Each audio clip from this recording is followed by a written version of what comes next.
Okay, I've got my tangle. I've got my sonic screwdriver. Now let me be brave. Let me be brave. Let me be brave.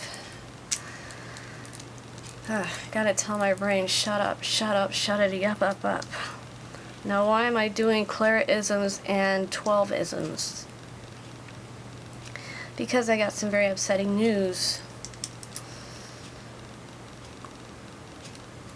Season 10 is apparently, for sure, most definitely, from Peter Capaldi himself, this is his last season. That's the first time I've been able to say it out loud, even to myself. This is his last season. So the 12th Doctor is going to leave us. You know, I'm a Whovian, and Matt Smith is my first Doctor. Okay, 11 was my first Doctor. And, you know, because I saw him, like, live in terms of when it was airing at the 11th hour onward, all through, you know. And then 12 is the first Doctor where I saw him from when he regenerated, you know, to now. And it's just, 12 is absolutely my Doctor. You know, I have him on my wall. You know, I have his screwdriver. When it came out, I got it for Christmas. You know, I finally was able to get it. You know, I waited for it instead of getting 11 screwdriver, because I would have been very upset if I found out 12 had one. Not that I don't like 11s, but I want 12s. It's specifically 12s. So, you know, it's this. And it makes the noises and it lights up and all that stuff. And it's just a lot of plastic. There's no metal except for the screws. But, you know, I love the screwdriver. Sometimes I tap myself with it like this to think. But 12 is the Doctor that kind of won my heart. And I learned about 12 by looking at Peter Capaldi when, you know, Matt Smith had announced that he was leaving. And, you know, they announced his successor was Peter Capaldi. You know, I only had a name to go on, so I looked it up and I saw those beautiful blue eyes of his.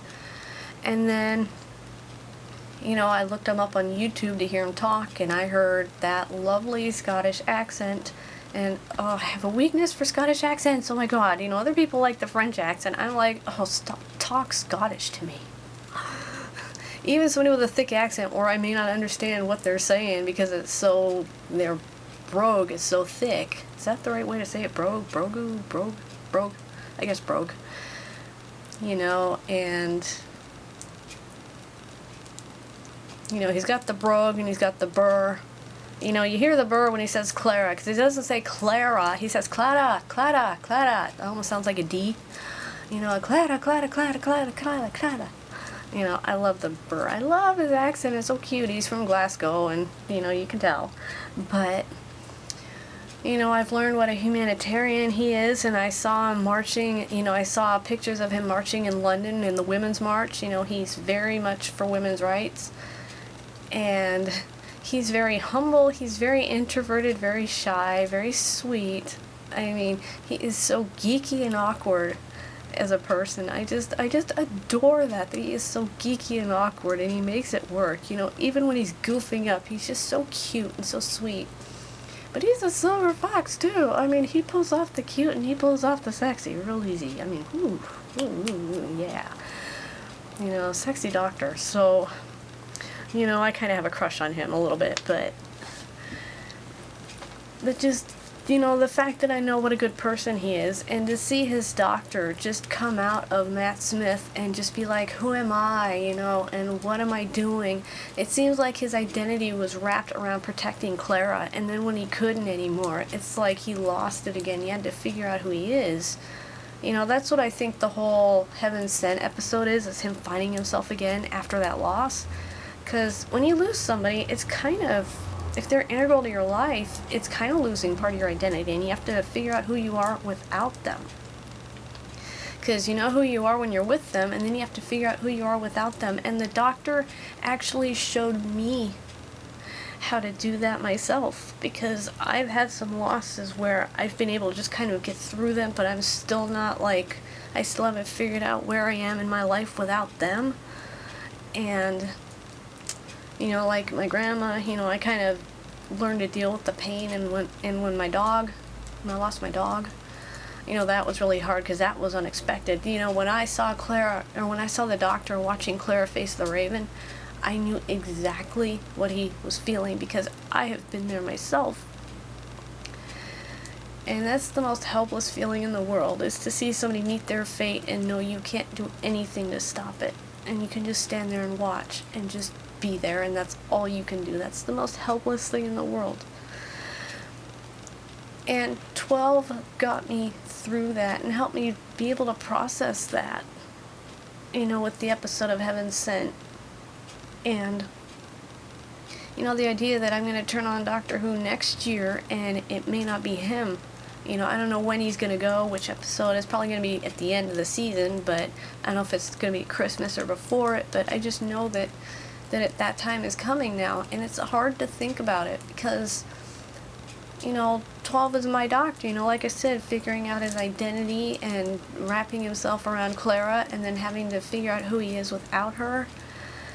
And I know I'm not looking at the camera much. It's like an eye, and it's hard to look when I'm really emotional. If I look at it too much, I might really break down, and I don't want to do that, so excuse the lack of eye contact. But, you know, just,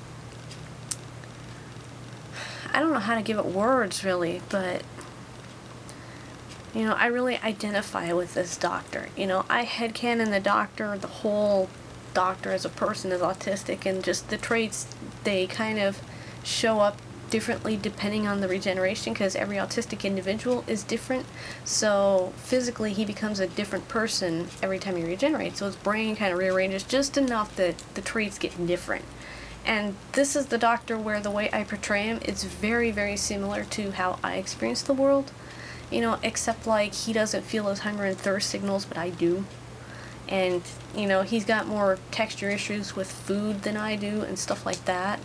But a lot of his sensory issues are similar to mine. The way he acts during a shutdown is very similar to mine, and the way he acts during meltdowns is kind of similar.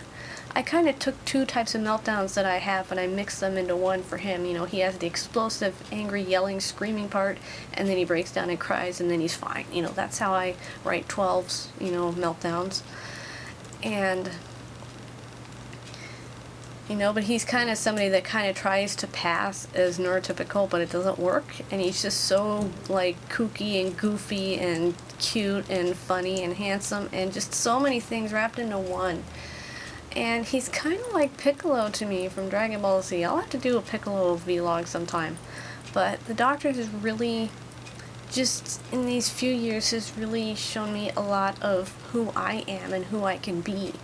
And, you know, there are things where I emulate him a lot when I need to, like, when I need certain situations, I think, okay, what would 12 do?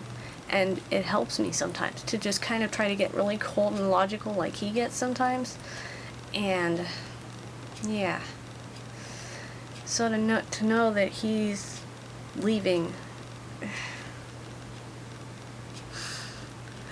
is very, very, very emotional.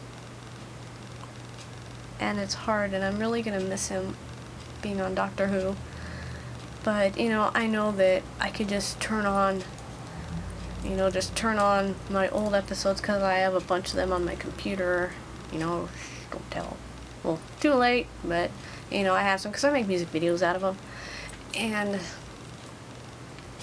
you know, I can just turn those on and just watch 12 whenever I want, you know, in a way. But it's like, but there's going to be some other guy going on down the road, and, you know, he's going to get out of the TARDIS, the next guy's going to get in, and off they go. And it's just,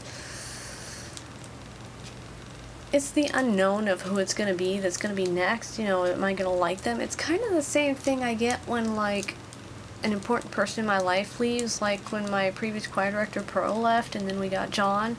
You know, I love John. John is amazing. John is awesome.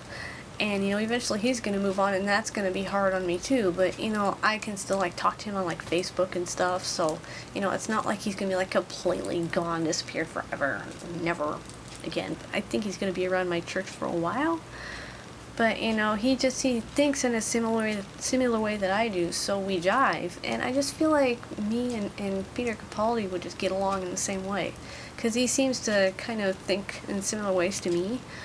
So, just knowing that he's not going to be, you know, running around in the TARDIS with his sunglasses and his guitar. It's just, I'm smiling, but I'm sad. It's a weird thing. I just remembered, you know, the Orient Express episode, Mommy on the Orient Express, where he's looking at Clara and he's like, "You're smiling, but you're sad." And I just heard him say that to me in my mind right now. It's like the doctor is like, "You're smiling, but you're sad. Why? You're confusing me." And now I'm having a real reaction to it. Here it comes.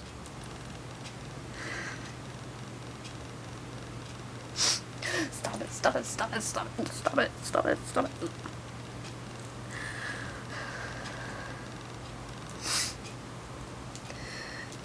You know, right now I'm sad because it's ending. But when the time comes, you know, I'm gonna be sad. But it'll be over. But I'm gonna be able to smile because it happened. But right now I'm crying because it's ending. I'm sad because it's ending. And I know that I'll smile because it happened. But right now I have to be sad. I just have to feel this and just miss him and just know that he's leaving. But I'm glad to know that so that I wouldn't be surprised to it, because that would be a lot worse. That would be really hard.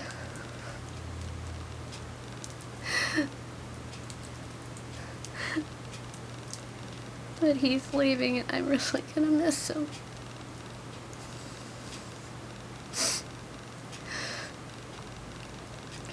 I don't know if Peter would ever see this or if he would even sit through this video, because my videos tend to get very long and rambly. But, you know, Peter Capaldi, if you happen to see this, thank you very much. Thank you for being you. Thank you for making Doctor Who so amazing. Thank you for being a doctor that I can really relate to. And just thank you for existing. Because you're an amazing man, you're very kind, you're very sweet, and I love that you're just shamelessly nerdy and geeky.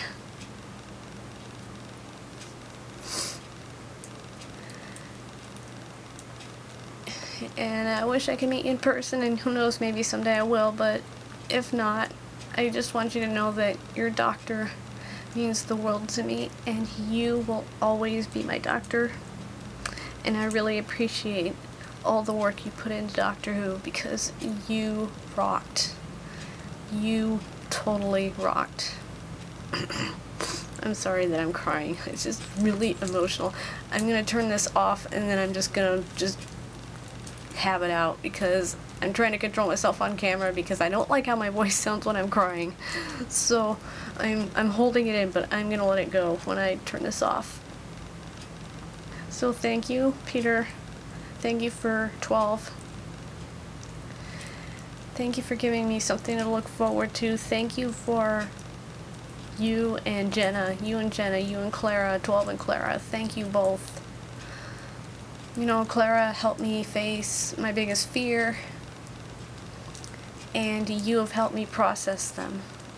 So, thank you so much. Thank you so much. I wish I could hug you. Bye.